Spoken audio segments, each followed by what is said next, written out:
Gözlerde hasretin var, yürekler aşkınla çarpar. Sensiz dünya bizlere dar. Selam sana ey kutlu yar. With submission, faith and patience, you conveyed the noble message, brought us light through your guidance. Peace be upon you, my beloved. Ya Habibi, Ya Muhammad, Ya Nabi, salam alayka. Ya Rasul, salam alayka. Ya Habib, salam alayka. Salawatullah alayka. Ya Nabi, salam alayka. Ya Rasul, salam alayka. Ya Habib, salam alayka. Salawatullah alayka.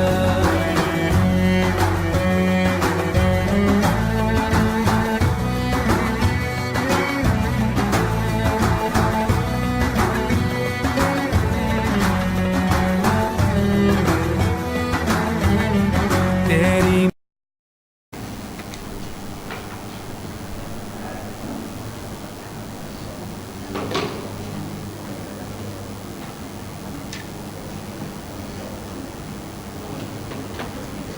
Assalamualaikum warahmatullahi wabarakatuh. Alhamdulillahi nahmaduhu wa nasta'inuhu wa nastaghfiruh. Wa na'udzu billahi min shururi anfusina wa min sayyiati a'malina. Asyhadu an la ilaha illallah wahdahu la syarika lah. Wa asyhadu anna sayyidana Muhammadan 'abduhu wa rasuluh. Rabbi shrah li sadri wa yassir li amri wahlul 'uqdatam min lisani yafqahu qawli. Subhanaka la 'ilma lana illa ma 'allamtana innaka antal 'alimul hakim.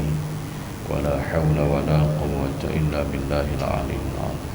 Alhamdulillah, para jemaah muslimin muslimat sekalian, sambungan kita muka surat 632. Bismillahirrahmanirrahim. Daripada hadis yang kita baca pada pagi semalam, hadirlah kamu pada orang-orang mati dan ajarkanlah kepada mereka kalimah la ilaha illallah, dan khabarkan kepada mereka akan masuk syurga. Sebab seorang yang tabah, sabar dan pandai, baik laki-laki atau wanita, akan bingung dalam masa dan keadaan itu. Dan iblis, musuh Allah, sangat dekat kepada manusia di saat itu, ketika akan meninggalkan dunia dan meninggalkan semua kekasih. Dan jangan kamu patahkan mereka daripada rahmat Allah, sebab penderitaan sangat berat dan keadaan sangat hebat. Demi Allah yang jiwa Muhammad ada di tangannya, menghadapi malakul maut lebih berat daripada 1000 pukulan dengan pedang.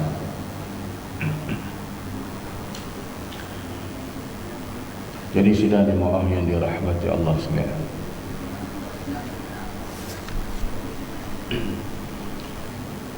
Nabi bersabda, berpesan kepada seluruh umatnya supaya kita hadir dan menziarahilah orang-orang yang sedang nazak, yang sedang menghadapi kematian. Dan ajarkanlah mereka, Nabi kata, laqinu la ilaha illallah, laqinu mautakum la ilaha illallah.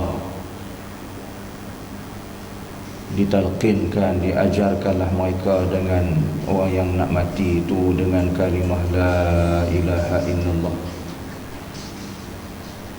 dan khabarkanlah kepada mereka akan masuk syurga. Sebab orang yang tabah, Nabi kata, yang sabar dan pandai, baik laki-laki wanita pun, dalam masa nak menghadapi mati ni, dalam masa yang kita kebingungan.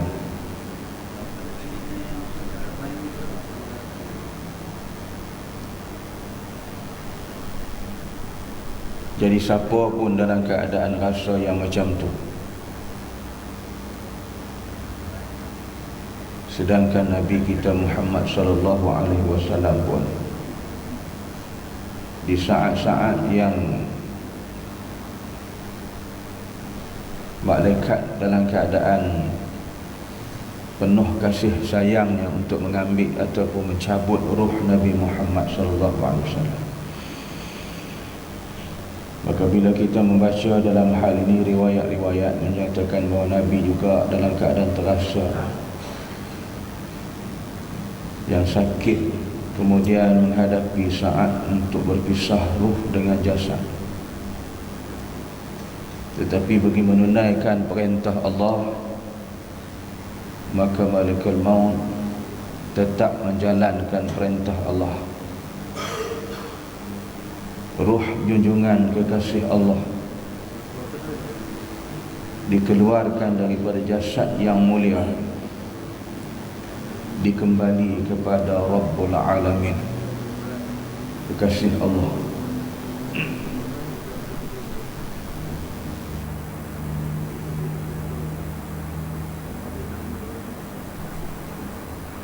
Jadi dalam keadaan mati ini, kata Nabi, kita berada dalam keadaan yang kebingungan. Dan masa ini juga iblis, musuh Allah, mengambil kesempatan. Sebab tu yang Nabi suruh kita, orang yang hidup, orang yang sehat, berada di sisi orang-orang yang nak mati ni, dan jangan kita lupa sentiasa peringatkan dia, bisikkan ke telinganya, sebutlah kalimah la ilaha illallah, sebutlah kalimah tu banyak-banyak, dibisikkan ke telinganya perlahan-lahan supaya orang ni tidak diganggu oleh iblis laknatullah.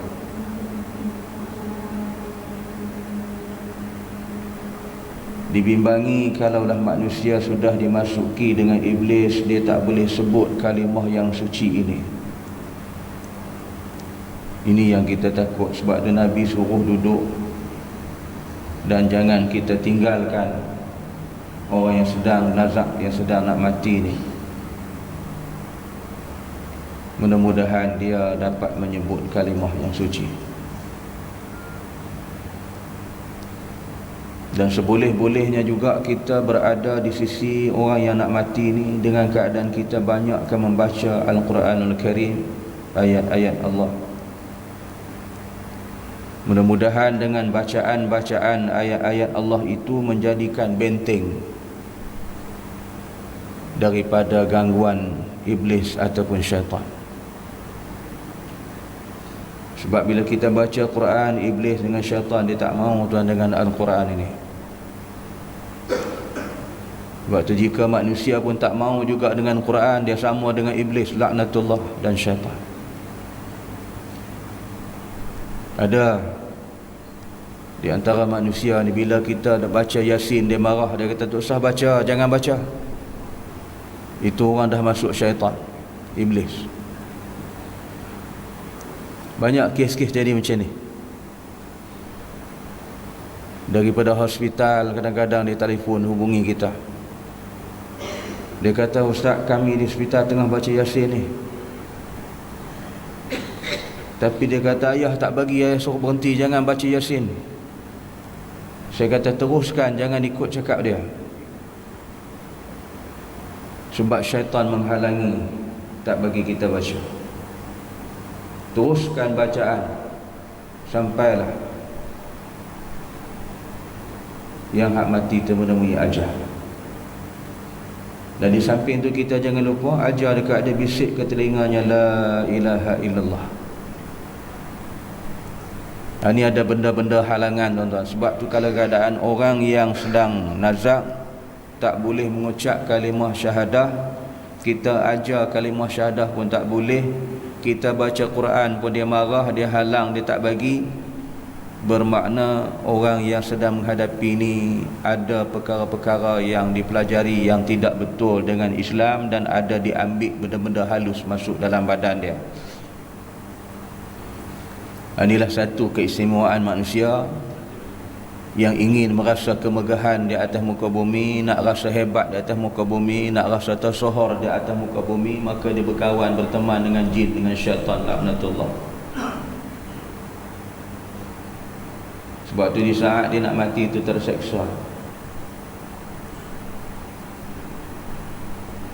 Ada seorang hamba Allah yang menderita sakit sampai 1 tahun, terbaring tempat tidur, nak bergerak pun tak larat, nak apa pun tak larat. Tapi waktu makan boleh makan nasi seperiuk boleh habis. Nah, jadi orang kampung pun heran. Anak dia cerita, dia kata ayah makan nasi 1 periuk habis seorang. Jadi orang kampung ni bergurau dengan anak dia, engkau masak sedap-sedap, ayah engkau makan sedap, makanlah. Dia kata sedap apanya, sambal belacan ikan kering je, sayur kangkung je.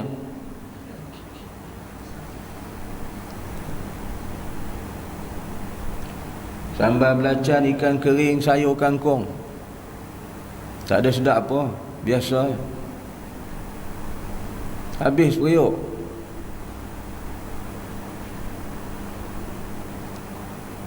Marah sebut kangkung. Marah siapa? Biasa kangkung. Lepas tu ada seorang daripada orang kampung ni, dah duk sebut kata ayah dia sakit, ayah dia sakit. Dia pergilah nak ziarah, nak tengok orang sakit ni. Sampai dekat rumah dia pun panggil lah. Dia orang panggil dengan bahasa orang kampung kan, Pak Su panggil cu gitu je. Dia panggil cu. Oh cu. Dia panggil 2-3 kali. Dia tengah sakit tu, dia boleh bunyi suara tu. Dia menyahut panggilan orang tu. Kata orang yang mari ziarah tu, dia kata bunyi macam bapak harimau suara. Dia bangkit duduk, dia nak tengok kawan ziarah tu, dia tinjau tu, dia masukkan jari celah lantai, dia tarik lantai, dia tengok. Kawan nak mari ziarah ni, Allah Rabbi dah cabut kasut naik tuan, lari tak cukup tanah ha. Lari tak cukup tanah, lari balik. Lepas tu dia kata ke anak dia esokkannya, dia kata aku pergi kemarin nak ziarah ayah kamu, tapi dia kata bunyi macam bapak rimau. Dia kata dia tengok, dia tarik papan dengan mata merah, aku lari. Kata, ayah kau ada tak kena ni? Kau carilah tok-tok lebay mana, kata tolong buat sikit kat dia tu. Barulah anak dia tersedar daripada perkara ni. Pergilah cari seorang hamba Allah. Marilah tok lebay ni, bacalah doa, bacalah ayat Quran, ambil air. Dia kata ambil air ni kau bagi minum dan kau simbahkan muka dia, percik-percik. Minum air tu disimbah, tuan terus jatuh. Dia kata tahu tak, ayah kamu dah setahun dah meninggal ni. Yang duk makan tu bukan dia, qarin. Dalam Quran ni panggil qarin qarin, teman dia tu duk makan setahun sudah. Tu yang seperiuk boleh habis. Jangan-jangan periuk pun dia telan. Nasi kosong, sambal belacan, ikan tamban tergeliat kering. Tahu? Ulam kangkung, goreng sayur kangkung. Itu saja. Terus habis. Barulah ayah dia mati. Panggillah orang mandi jenazah. Orang mandi jenazah ni kena tahan jari, tahan tangan. Kalau siram macam tu, kulit dengan daging akan berlalu bersama dengan air, macam kita siram atas tanah lumpur. Air setahun tuan, punya busuknya Tuhan yang Maha mengetahui. Ni.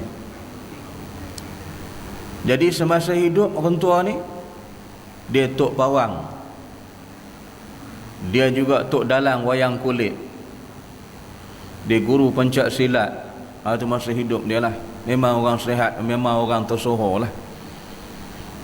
Gagah perkasa. Tetapi sesungguhnya kegagahan manusia, kekuasaan manusia adalah bersifat sementara. Yang maha berkuasa Allah Subhanahu wa ta'ala akhirnya kembali jua kepada Allah dengan keadaan hina. Itulah kita dilarang bersahabat, berteman dengan syaitan, dengan jin. Itu yang ada sahabat kita tanya dalam kuliah perubatan kami di Darul Syifa dengan Tuan Guru Datuk Dr. Harun Din, boleh tak Ustaz kita berkawan dengan orang bunian? Ada kawan kita tanya, kan, boleh tak berkawan dengan orang-orang bunian? Ustaz kata tak payahlah, berkawan dengan jiran-jiran tepi rumah ni pun tak habis lagi. Jiran tepi rumah pun tak kenal habis lagi. Takat tahu nama je, asal dia mana, duduk mana, orang mana, kita pun tak tahu lagi. Senang cerita. Berkawan dengan orang nampak ni senang, berkawan dengan orang tak nampak ni payah. Itu semua di kalangan makhluk Allah di alam yang gaib.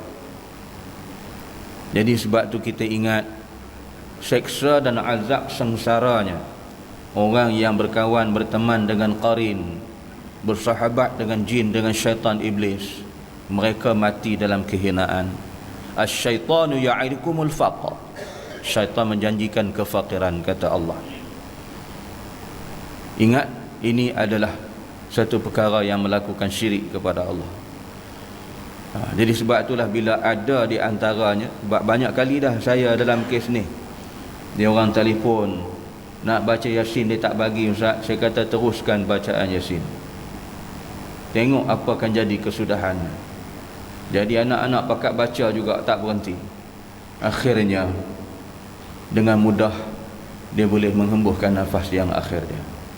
Kalau tidak terseksa, berapa hari dah terlantar di hospital. Doktor dah bubuh alat tu, dah kesan, dia kata balik rumah lah, tak ada apa dah, tak boleh buat apa dah. Tapi masih hidup, masih nu lagi ni. Ada benda-benda yang menghalangi dia. Itu kita jangan ada berkawan dengan benda tu. Sebab itulah Nabi suruh kita, bagi orang yang nak mati itu hendaklah kamu hadir dan dekatkanlah mereka dengan orang yang nak mati, ajar kalimah la ilaha illallah dan khabarkan kepada mereka akan masuknya syurga. Dan sebab bagi orang yang tabah akan menghadapi kematian itu, maka dia akan mendapat balasan syurga Allah. Jadi iblis mengambil kesempatan masa ketika itu, di saat manusia akan meninggalkan dunia dan meninggal semua kekasih. Ni kita no, di saat-saat yang genting, di saat yang cukup kata apa, terdesak, yang kita akan berpisah buat selama-lamanya. Dan jangan kamu patahkan mereka daripada rahmat Allah, sebab penderitaan sangat berat dan keadaan sangat hebat. Maknanya orang yang nak mati itu mudah-mudahan mendapat rahmat Allah. Kita peringatkan dia sentiasa dengan kalimah la ilaha illallah. Bacalah Quran, ingatkan kalimah tu, mudah-mudahan dia mendapat rahmat Allah. Sebab kata Nabi, sangat berat penderitaan dan keadaan yang sangat hebat yang ketika nak mati itu. Demi Allah yang jiwa Muhammad ada di tangannya, menghadapi malakul maut lebih berat daripada 1000 pukulan dengan pedang.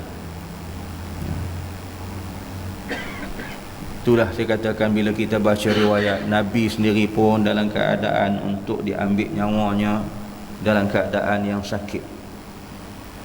Tapi sakit sebagai seorang anbiya dan mursalin, Allah berbeza dengan kita lah. Malaikat yang disuruh mengambil ruh, maka diambil dengan berhati-hati, dengan penuh sopan santun, dengan penuh kasih sayangnya.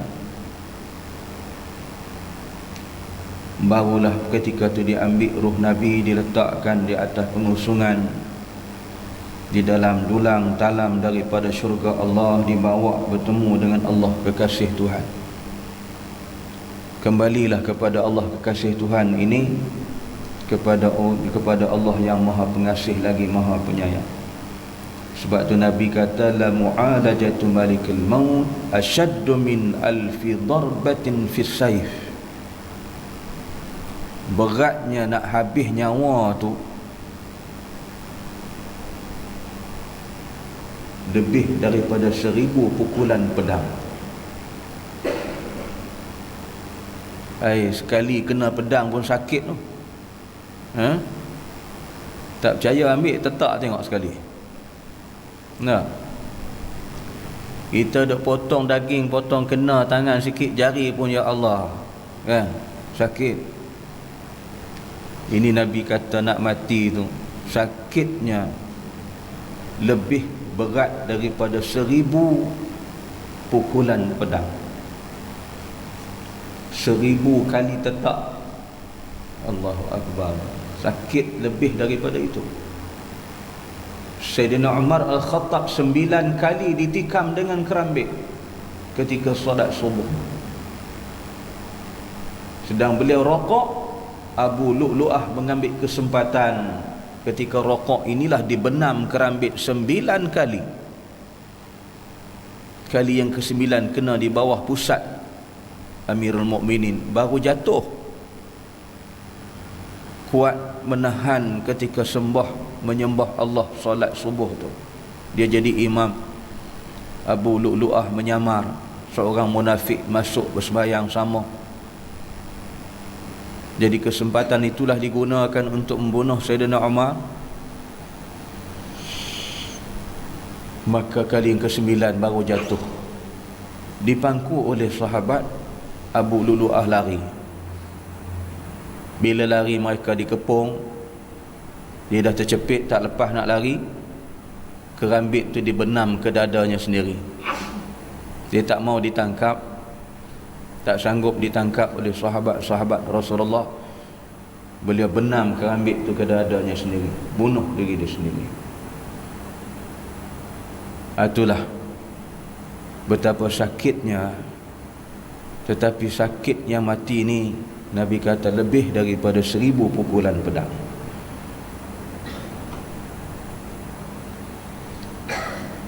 Jadi keadaan ni memang dalam keadaan yang cukup perit dan cukup genting. Dan kita akan menghadapinya, tuan-tuan. Tak boleh kita nak lari dan tak boleh kita nak elak daripada perkara ni. Jadi sebab tu Nabi peringatkan kita, duduk dan hadirlah kita di sisi orang yang sedang nazak. Mudah-mudahan mereka mendapat rahmat Allah dan boleh menyebut kalimah la ilaha illallah. Terjadi di masa Bani Israel, seorang yang terkenal ahli ibadah dan seorang terkenal sebagai pelacur yang derhaka. Tiba-tiba mati ahli ibadah itu. Maka Nabi Musa alaihi wassalatu wassalam diberitahu bahawa dia dalam neraka. Dan sesudah mati si penderhaka itu, Nabi Musa alaihi wassalatu wassalam beritahu bahawa ia di syurga. Maka Nabi Musa alaihi wassalatu wassalam menyelidiki dan bertanya kepada isteri orang yang ahli ibadah itu, apakah kebiasaan yang ia lakukan? Jawab isterinya, dia selalu beribadat dan kamu telah mengetahui rajinnya beribadat. Nabi Musa alaihi wassalatu wassalam bertanya, selain daripada itu apa lagi? Jawab isterinya, dia biasa jika akan tidur berkata, sungguh untung kami jika yang diajarkan oleh Nabi Musa itu benar-benar. Kemudian Nabi Musa bertanya kepada isteri penderhaka, apakah amalan suami kamu? Jawabnya dia, ia penderhaka semata-mata dan kamu telah mengetahui kejahatan-kejahatannya.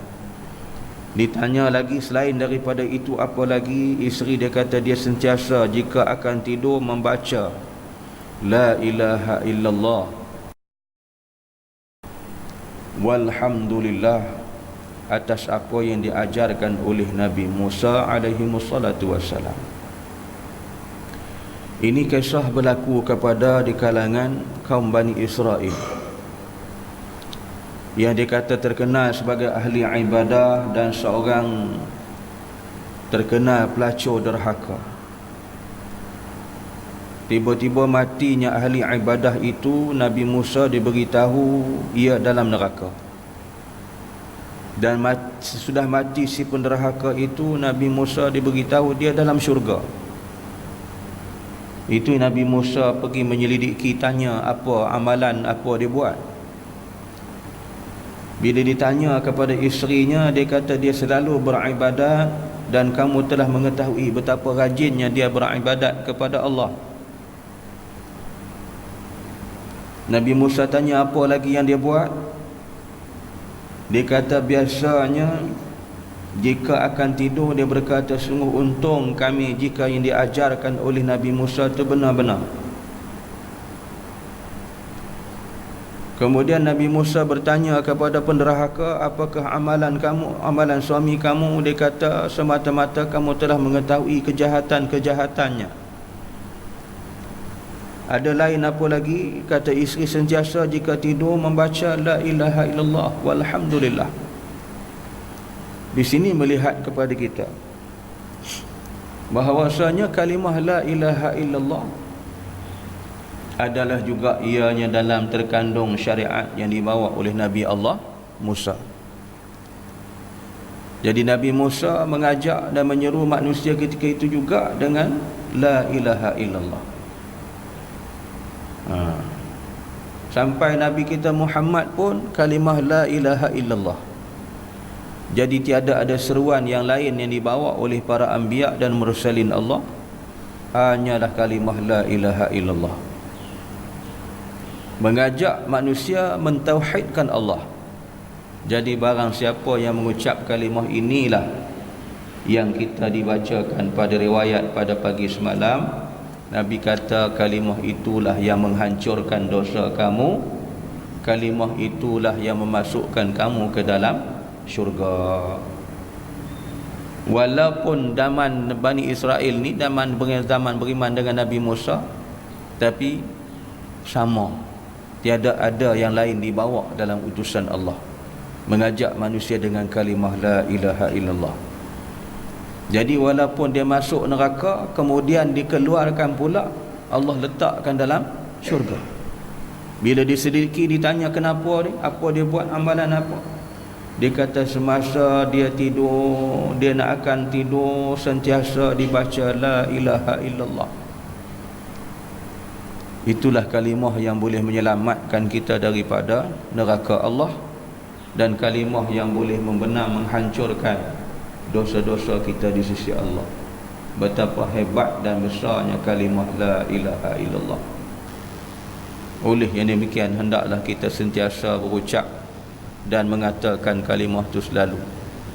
Sebab itulah kata Hujjatul Islam Imam Al-Ghazali rahimallahu ta'ala, rujuk balik dalam kitab Ihya Ulumuddin, ya, dalam kitab Minhajul Abidin, dia kata dengan berzikir kepada Allah itulah satu daripada kelebihan kita menyebut nama Allah. Zikir sebut nama Allah, Allah memberikan kita kebaikannya. Inilah yang kita nampak dalam hadis, di akhirat menjamin kesejahteraan bagi orang yang banyak menyebut nama Allah, berzikir kepada Allah. Ala bizikrillah tatma'innul qulub, dalam surah Ar-Ra'd.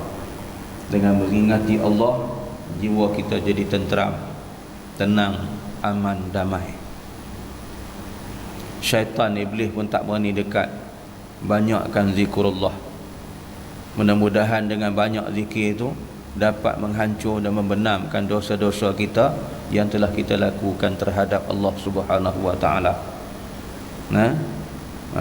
Di samping itu dapat membersih hati, jiwa nurani manusia daripada kekotoran.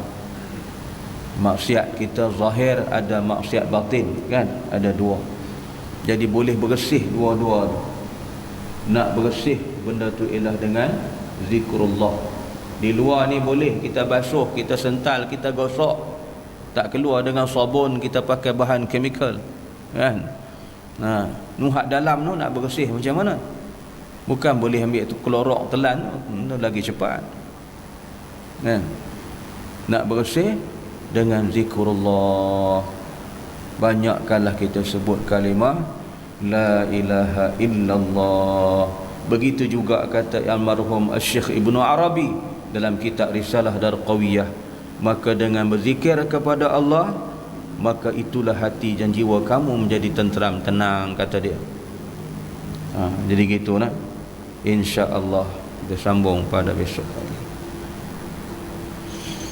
Wallahu alam. Subhanakallahumma wa bihamdik asyhadu an la ilaha illa anta astaghfiruka wa atubu ilaik.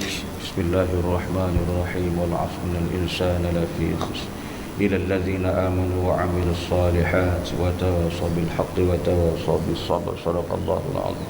Assalamu alaikum warahmatullahi wabarakatuh.